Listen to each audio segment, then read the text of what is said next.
Hello, today I show you how to build a one variable data table in Excel, and it's simple and straightforward.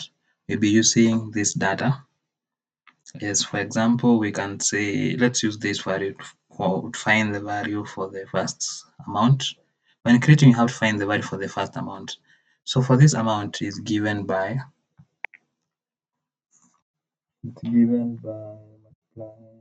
C14. This one, the C11 here, sorry, the total commission times this value, which is D8. Let's say it's given, let's use this and assume that this value is given by the D5, and I'm going to press enter like that, and we find the value is 103,750. So you're assuming actually the first value is given by the total commission times the D5 for 2. Yes, so to find the other values, we are going to use to build a one variable data table. So how do you do this? To obtain the one table, you highlight all this. So I'm highlighting everything from this cell B15 to C23, and then you're going to click on data, click on what if analysis, and then you're going to click on data table.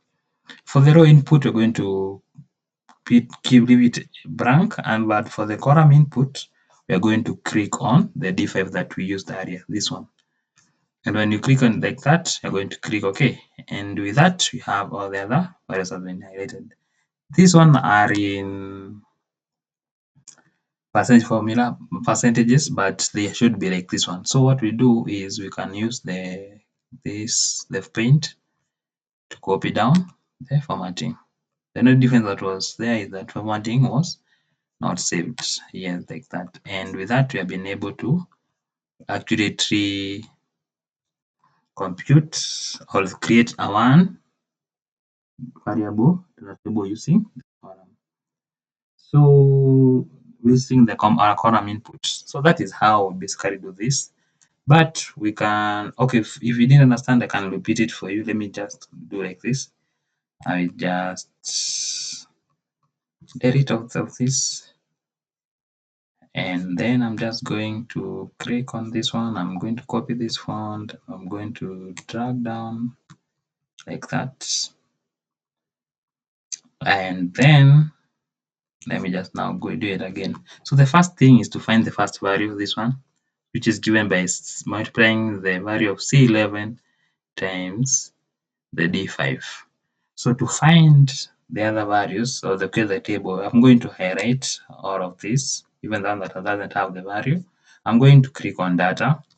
I'm then going to click on what if analysis, then data table, then column input, which is D5. I'm going to click on D5, and then I'm going to click OK, like that. And that's how we create our variable table using a column input.